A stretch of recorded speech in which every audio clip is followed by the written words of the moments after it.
So here we have the Mini Convertible on a 13 plate. I'm going to start off by showing you around the outside of the car, and then we'll hop in and run through some controls on the inside. From the outside though, you can see it's a two-door car with alloy wheels. I'll start off by showing you inside the boot, and then we'll hop in and run through some controls on the inside from there.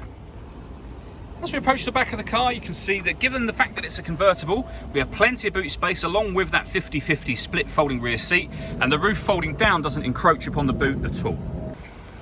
Okay, so we're just going to work our way back round to the front of the car, and then we'll hop in and run through some controls on the inside. But now that we've done a full circle of it, you can see it's in excellent condition the whole way round. Just briefly before we climb in, I think it's well worth seeing the interior from this exterior point of view. There's plenty to run through on the dashboard, so let's hop in and we'll do that now.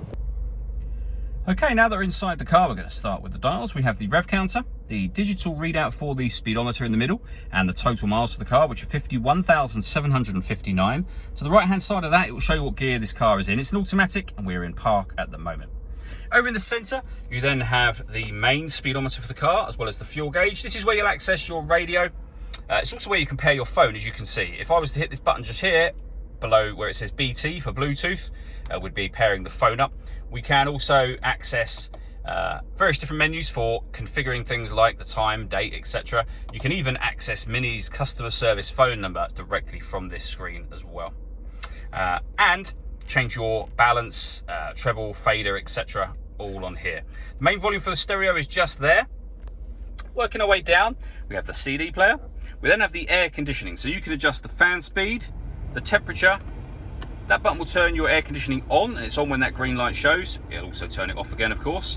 And this dial will determine what direction you'd like the air to be distributed in once it enters the car. You can also recirculate the air that's in the vehicle. That's a great way of heating it up or cooling it down quickly depending on the temperature you've set over here. And we have a rear heated screen as well. Working our way down from that, we then have controls for your driver and passenger window. The two rear electric windows can be done simultaneously with this button. We have deadlock so that you can lock the car doors from the outside, and your rear fog lights just here. A heated driver's seat with 3 different heat settings, which is particularly handy in a convertible, of course, and the same for the passenger side as well. If I move the gear lever out the way for a moment, we have a 12-volt charging socket, auxiliary and USB inputs down the bottom just here. We can also turn off the traction control for the vehicle. We then have the lever, or the gear lever, for the automatic gearbox as well. Last thing I'll show you is the roof for the car.